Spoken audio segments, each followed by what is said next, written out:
Baru 10 menit setelah menerima surat cerai resmi, aku langsung memblokir 8 kartu kredit platinum yang selama 3 tahun terakhir tanpa henti digerogoti oleh ibu mertuaku.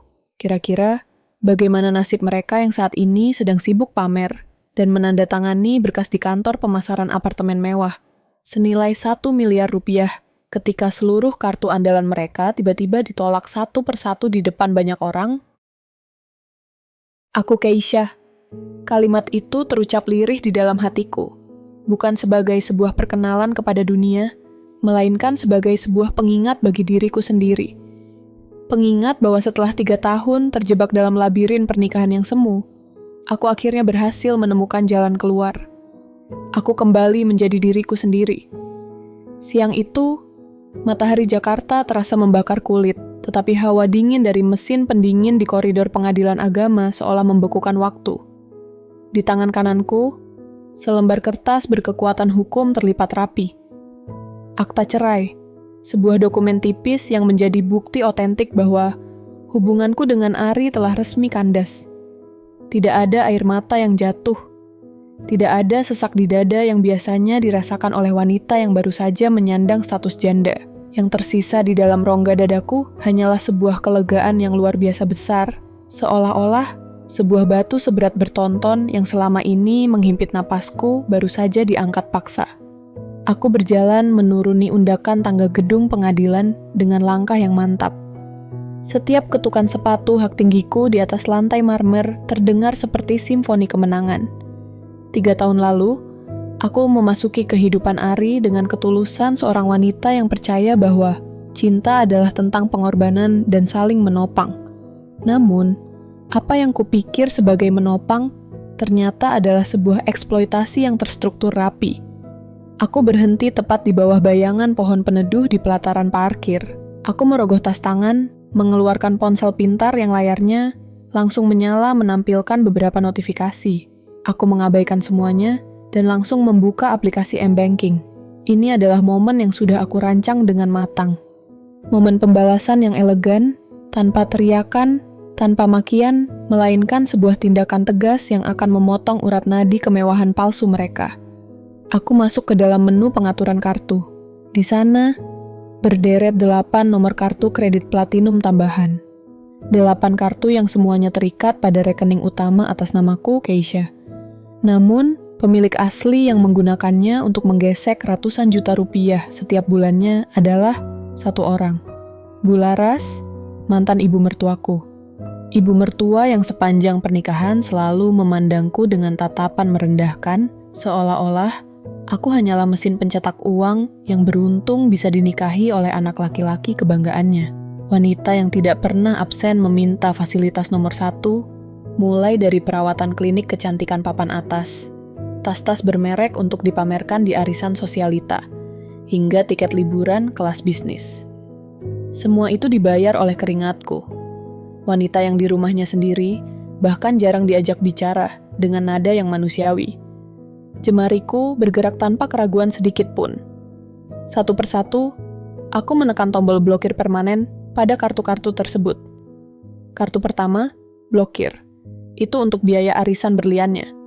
Kartu kedua, blokir. Itu untuk jatah belanja bulanannya yang tak masuk akal.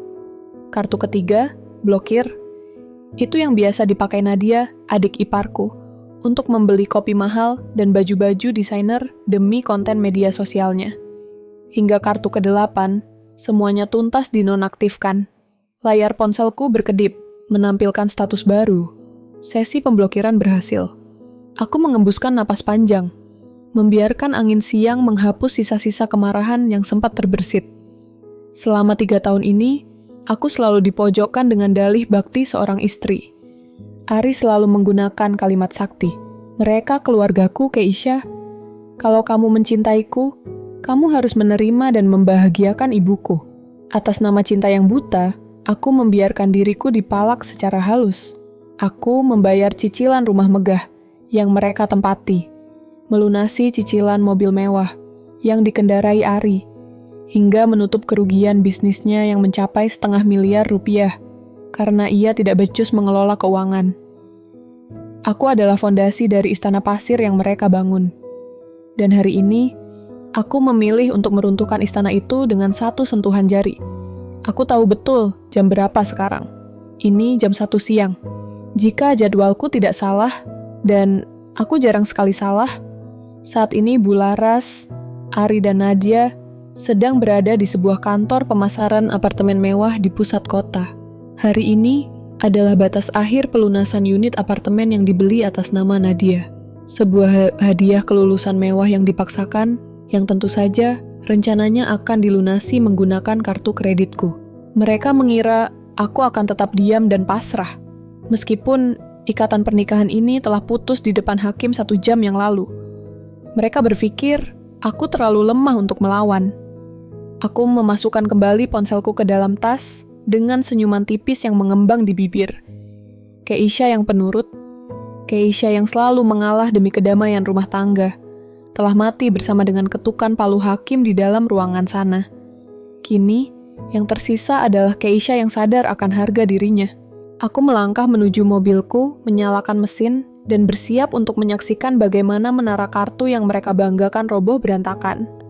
Permainan baru saja dimulai, dan kali ini, akulah yang memegang kendali penuh.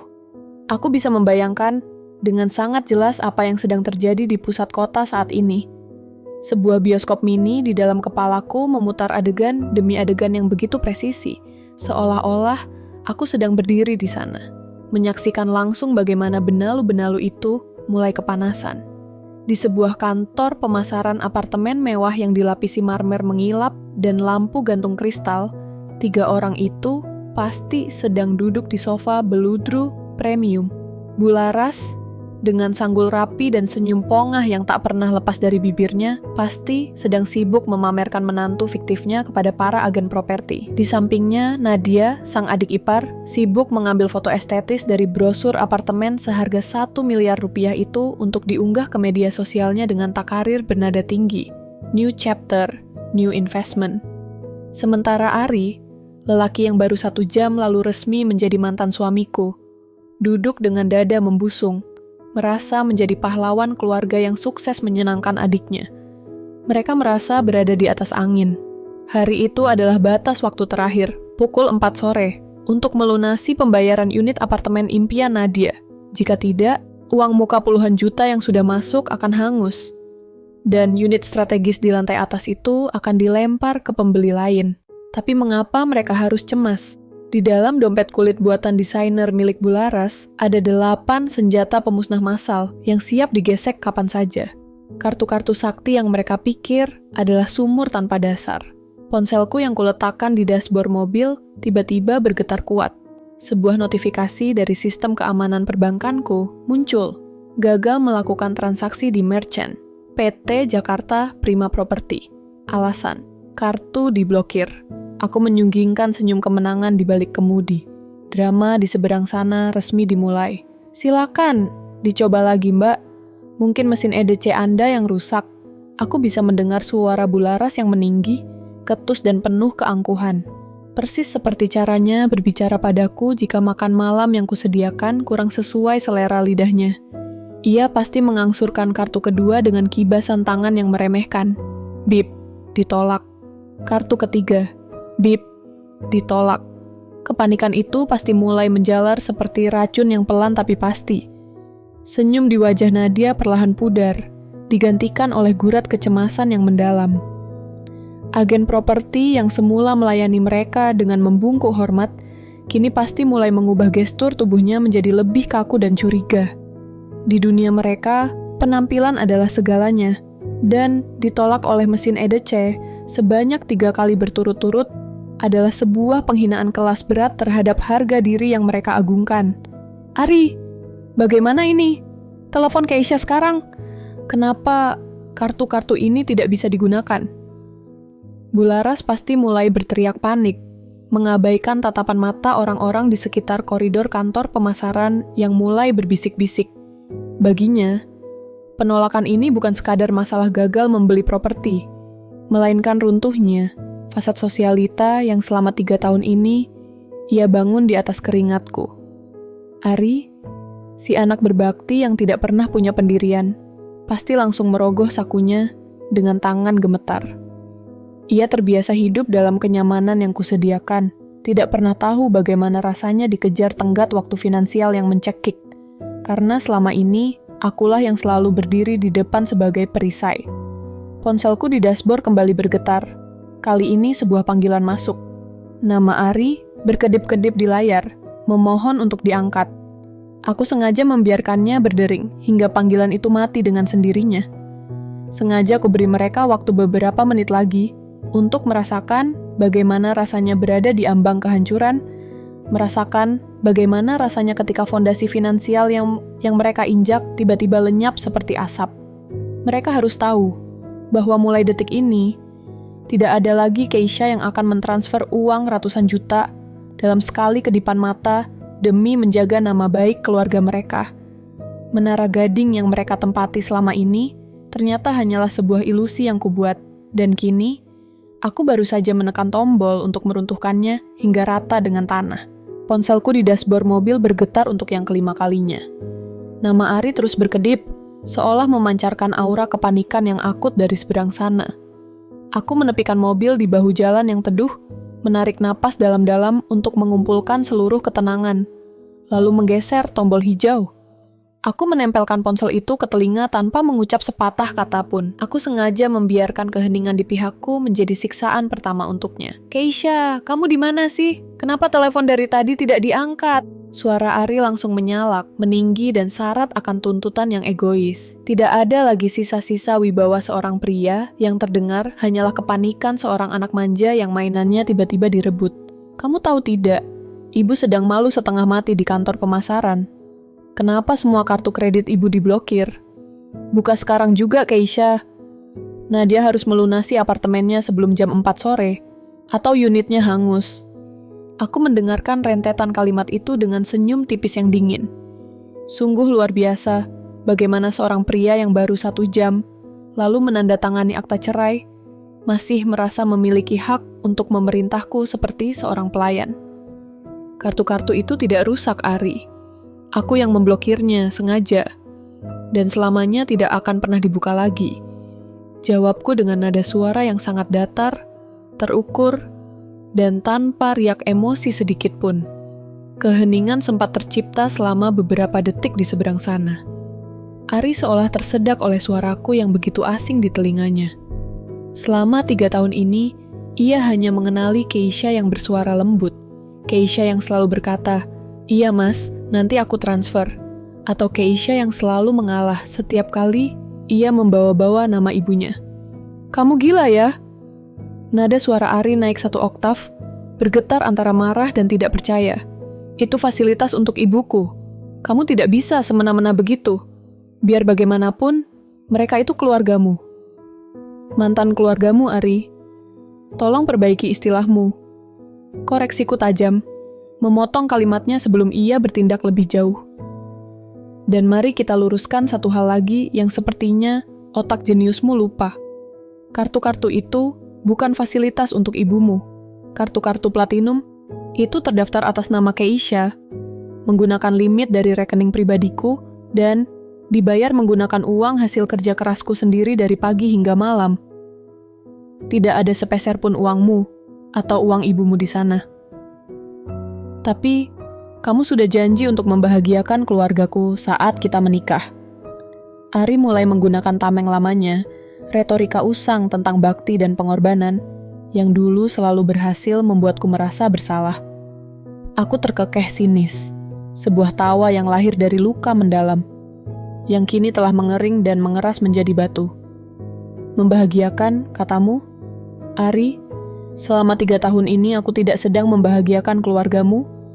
Aku sedang menghidupi para parasit.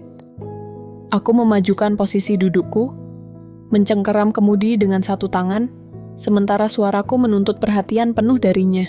Kamu mau aku sebutkan rinciannya? Selama 3 tahun, aku yang membayar cicilan rumah mewah yang ditempati ibumu setiap bulan. Aku yang melunasi mobil yang kamu pakai untuk pamer ke teman-temanmu. Aku yang membiayai liburan, arisan, hingga baju-baju bermerek adikmu yang tidak tahu diri itu. Bahkan, saat bisnismu hancur dan rugi 500 juta rupiah karena kamu tidak becus bekerja, Siapa yang menutup lubangnya? Aku, Ari. Aku. Napas Ari terdengar memburu di seberang telepon. Ia mencoba menyela, namun aku tidak memberinya ruang untuk bernapas. Total uang yang sudah kuhabiskan untuk menyuapi keserakahan kalian mencapai 1.083 juta rupiah. Itu bukan jumlah yang sedikit, Ari. Itu harga dari sebuah harga diri yang kalian injak-injak. Selama ini, aku diam karena aku menghargai pernikahan kita. Tapi hari ini, hakim sudah mengetuk palu. Hubungan kita sudah selesai. Begitu pula dengan perananku sebagai mesin ATM berjalan untuk keluargamu. Katakan pada ibumu dan Nadia, selamat datang di dunia nyata. Angkat kaki dari apartemen itu. Karena aku tidak akan mengeluarkan 1 rupiah pun untuk kalian lagi. Sebelum Ari sempat mengeluarkan makian atau pembelaan dirinya yang menyedihkan, aku langsung memutuskan panggilan sepihak. Aku melempar ponsel itu ke kursi penumpang dengan perasaan puas yang membuncah. Dadaku naik turun, bukan karena marah, melainkan karena kelegaan luar biasa setelah berhasil memuntahkan semua kebenaran yang selama 3 tahun ini menyumbat tenggorokanku. Aku kembali menginjak pedal gas. Destinasiku berikutnya sudah jelas, kantor pemasaran apartemen mewah itu. Aku tidak akan bersembunyi. Aku akan datang untuk mengantarkan babak akhir dari kehancuran mereka secara langsung. Aku melangkah masuk ke dalam gedung kantor pemasaran apartemen mewah itu dengan kepala tegak. Lantai marmer yang mengilap memantulkan bayanganku, seorang wanita yang tidak lagi bisa diintimidasi. Bau pengharum ruangan yang mahal menyeruak, tetapi atmosfer di dalam ruangan ini terasa begitu pekat dan menegangkan. Aku tidak perlu mencari kemana keluarga Ari berada, karena gema suara melengking bularas di ujung koridor langsung menuntun langkahku. Di sana, di dekat market apartemen yang megah, mereka menjadi pusat perhatian. Beberapa calon pembeli lain dan para agen properti berdiri agak jauh, berbisik-bisik sambil melemparkan tatapan menghakimi. Nadia sedang terisak kecil di sofa, sementara Bularas berdiri dengan wajah merah padam, menunjuk-nunjuk manajer pemasaran. Ari berdiri di tengah-tengah mereka, tampak frustrasi dengan ponsel yang masih menempel di telinganya. Mungkin masih mencoba menghubungiku lagi. Begitu sosokku tertangkap oleh sepasang mata Ari, wajahnya langsung berubah. "Keisha!" serunya, setengah berlari menghampiriku. "Kamu akhirnya datang juga. Tolong Keisha bicarakan dengan pihak manajemen. Mereka bilang batas waktu kita tinggal 30 menit lagi." Bularas ikut menoleh.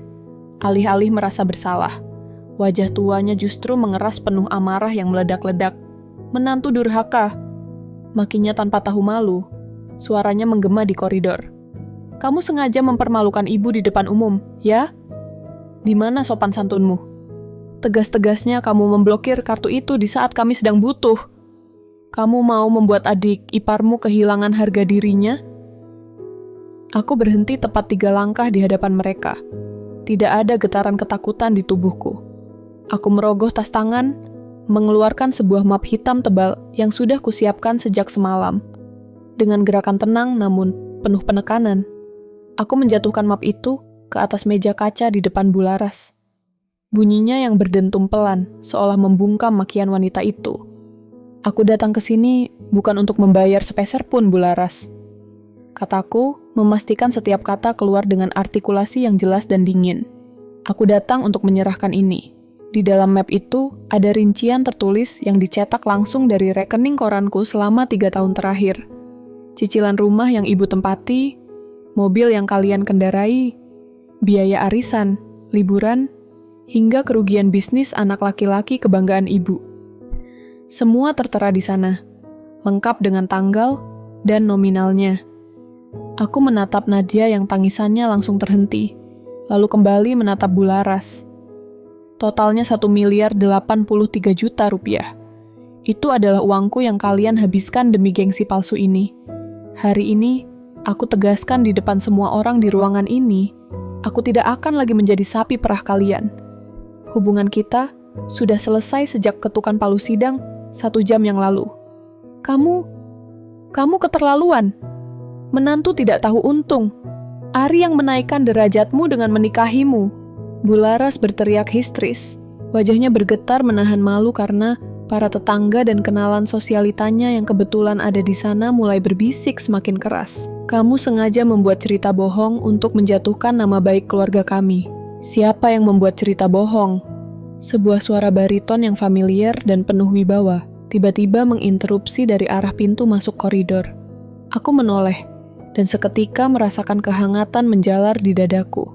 Ibuku berjalan mendekat dengan langkah anggun, namun memancarkan ketegasan yang mutlak. Beliau tidak datang untuk mengamuk, melainkan untuk berdiri sebagai tameng hidup bagi putrinya. Ibuku berdiri tepat di sampingku, menatap Bularas dengan pandangan meremehkan yang amat kentara. "Laras, jaga bicaramu," ujar ibuku. Suaranya tenang, namun sanggup membungkam seisi ruangan. "Jangan membalikan fakta di depan orang-orang ini.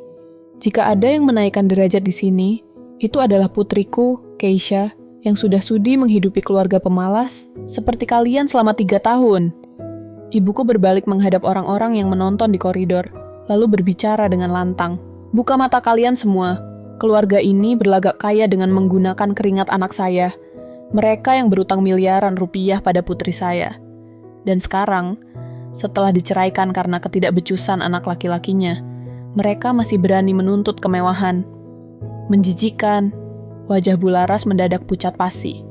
Kata-kata ibuku seperti tamparan telak yang meruntuhkan seluruh martabat semu yang ia agungkan di hadapan publik. Ari hanya bisa tertunduk, meremas jemarinya sendiri tanpa berani menatap mata ibuku.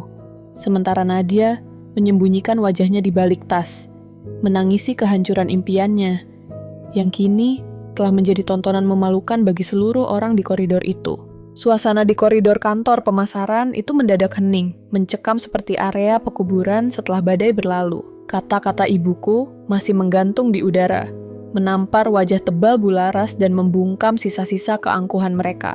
Petugas keamanan dan beberapa agen properti kini berjaga di jarak aman, memastikan keributan ini tidak semakin merusak citra kawasan elit tersebut. Nadia masih meratap, merutuki nasib apartemen impiannya yang kini resmi melayang karena waktu telah melewati pukul 4 sore. Namun, Karma tampaknya tidak suka menunda pekerjaannya. Di tengah keputusasaan yang pekat itu, keheningan koridor kembali pecah oleh getaran nyaring dari ponsel milik Ari.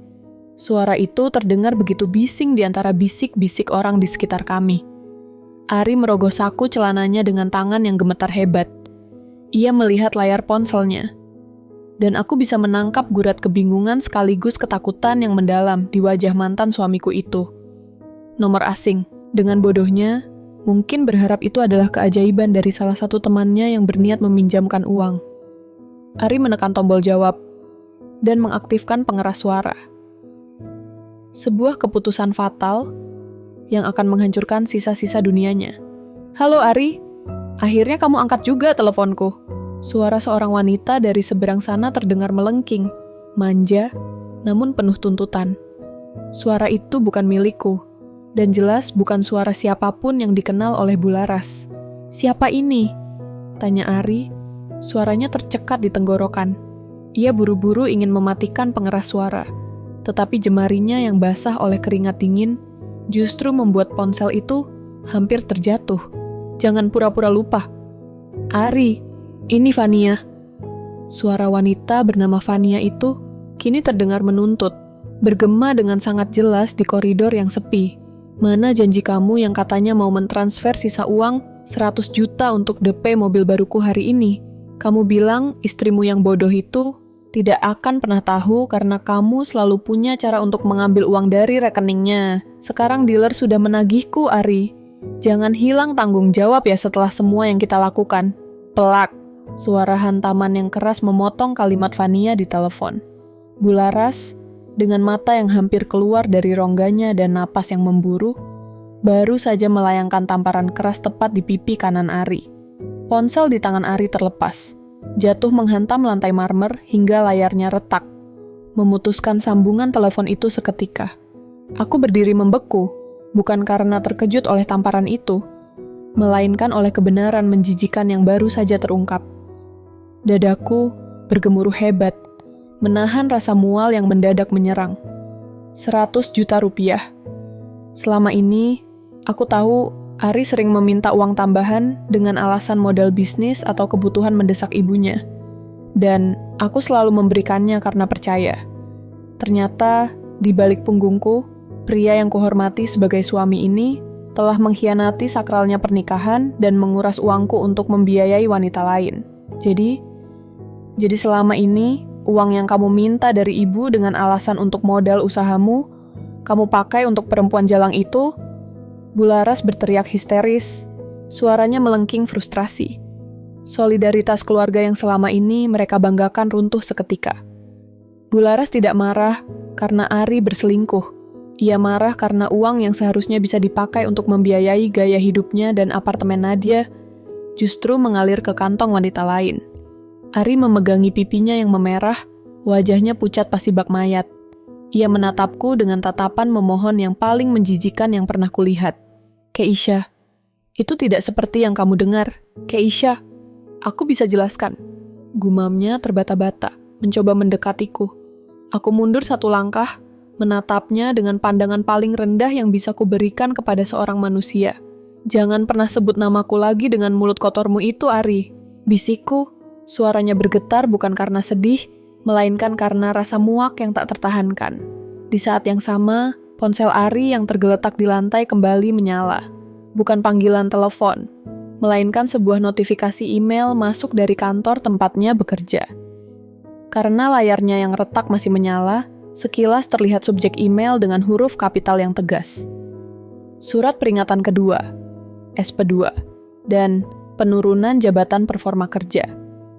Tampaknya, semesta benar-benar sedang menagih semua utang mereka sekaligus hari ini. Tanpa dukungan finansial dariku, tanpa fokus karena terus-menerus memikirkan cara memeras uangku, performa kerja Ari di kantornya hancur berantakan. Target-target yang tidak tercapai kini berujung pada kehancuran kariernya. Ibuku menggandeng lenganku dengan erat, menarikku menjauh dari lingkaran manusia-manusia malang yang sedang saling menghancurkan itu. Ayo kita pulang, Keisha. Tempat ini sudah terlalu kotor untuk kita, ujar ibuku tenang. Aku mengangguk, berbalik tanpa sekalipun menoleh ke belakang. Di belakangku, aku bisa mendengar suara Bularas yang terus memaki Ari, raungan tangis Nadia yang meratapi apartemennya yang hangus, dan kebingungan Ari yang kehilangan segalanya dalam satu sore. Menara gading mereka telah roboh, berubah menjadi puing-puing ilusi yang hancur berantakan oleh keserakahan mereka sendiri. 3 minggu telah berlalu sejak badai di koridor apartemen itu meruntuhkan menara gading keluarga Ari. 3 minggu yang kuhabiskan untuk menata kembali serpihan hidupku yang sempat porak-poranda. Anehnya, dunia tidak kiamat setelah perceraian ini. Sebaliknya, langit Jakarta yang biasanya terlihat abu-abu dan pekat, kini tampak jauh lebih cerah dari balik kaca jendela sebuah kedai kopi kecil di sudut kota. Sore itu, aroma pekat biji kopi yang dipanggang memenuhi ruangan, menciptakan ketenangan yang sudah lama tidak kurasakan. Aku duduk di dekat jendela, menyesap teh kamomil hangatku sembari menunggu seseorang. Tidak ada lagi debar kecemasan, tidak ada lagi ketakutan akan tagihan kartu kredit yang membengkak. Aku adalah Keisha yang baru, wanita yang akhirnya memegang kendali penuh atas hidupnya sendiri. Pintu kedai kopi berdenting, dan sosok pria yang sangat kukenal melangkah masuk. Aku hampir pangling melihat penampilan Ari. Pria yang dulunya selalu tampil necis dengan kemeja desainer hasil gesekan kartuku, kini terlihat sangat kusut. Kemeja kerjanya tampak agak pudar, rambutnya tidak lagi tertata rapi, dan ada lingkaran hitam yang tebal di bawah matanya. Bahunya merosot, kehilangan seluruh keangkuhan seorang anak laki-laki kebanggaan yang dulu selalu ia busungkan di depanku. Karma dan kenyataan hidup tampaknya telah bekerja sangat keras mendidik dirinya selama beberapa minggu ini. Ari berjalan mendekat, langkahnya ragu-ragu. Keisha, sapanya lirih, suaranya terdengar parau. Silakan duduk Ari, jawabku tenang, menunjuk kursi kosong di hadapanku. Suaraku tidak lagi mengandung kemarahan atau kebencian. Semua emosi negatif itu sudah kubuang bersama dengan lembaran akta cerai yang kusimpan di laci rumah. Ari duduk dengan kaku. Ia mengeluarkan sebuah map dari dalam tasnya. Map yang kukenali sebagai dokumen hitam di atas putih yang dikirimkan oleh pengacaraku minggu lalu.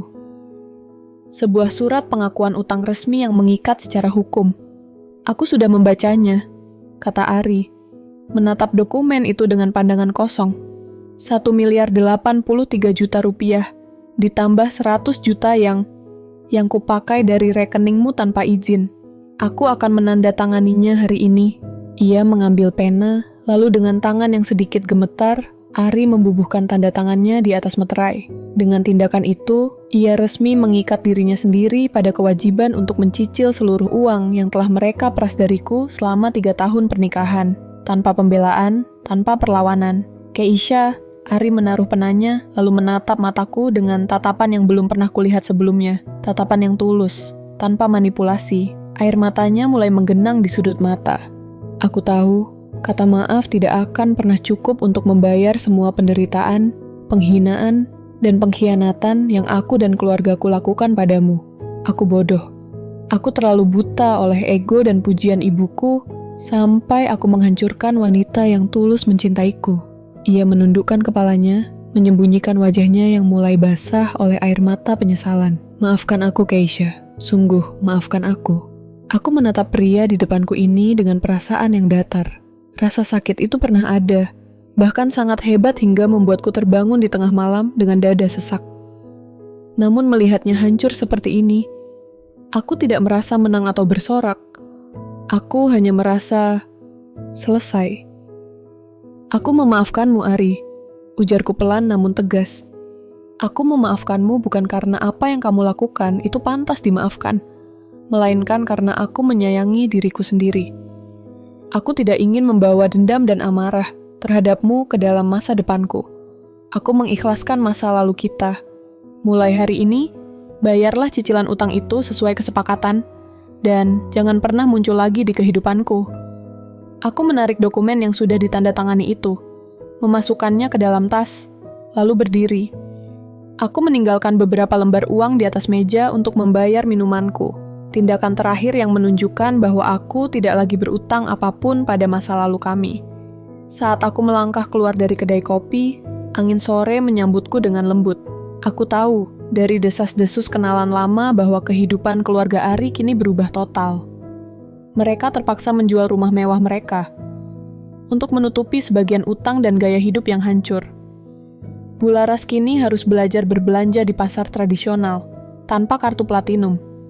Nadia harus melupakan mimpi sosialitanya dan mulai mencari pekerjaan nyata, sementara Ari harus berjuang dari nol di kantornya dengan jabatan yang turun drastis. Mereka harus belajar hidup mandiri, merasakan kerasnya dunia tanpa ada lagi sosok Keisha yang menjadi tameng dan penyokong finansial mereka. Aku tersenyum menatap jalanan di depanku. Setiap orang akhirnya memetik apa yang mereka tanam. Dan bagiku, lembaran baru yang bersih, tenang, dan damai kini resmi dimulai. Aku melangkah maju, tanpa sekalipun menoleh ke belakang.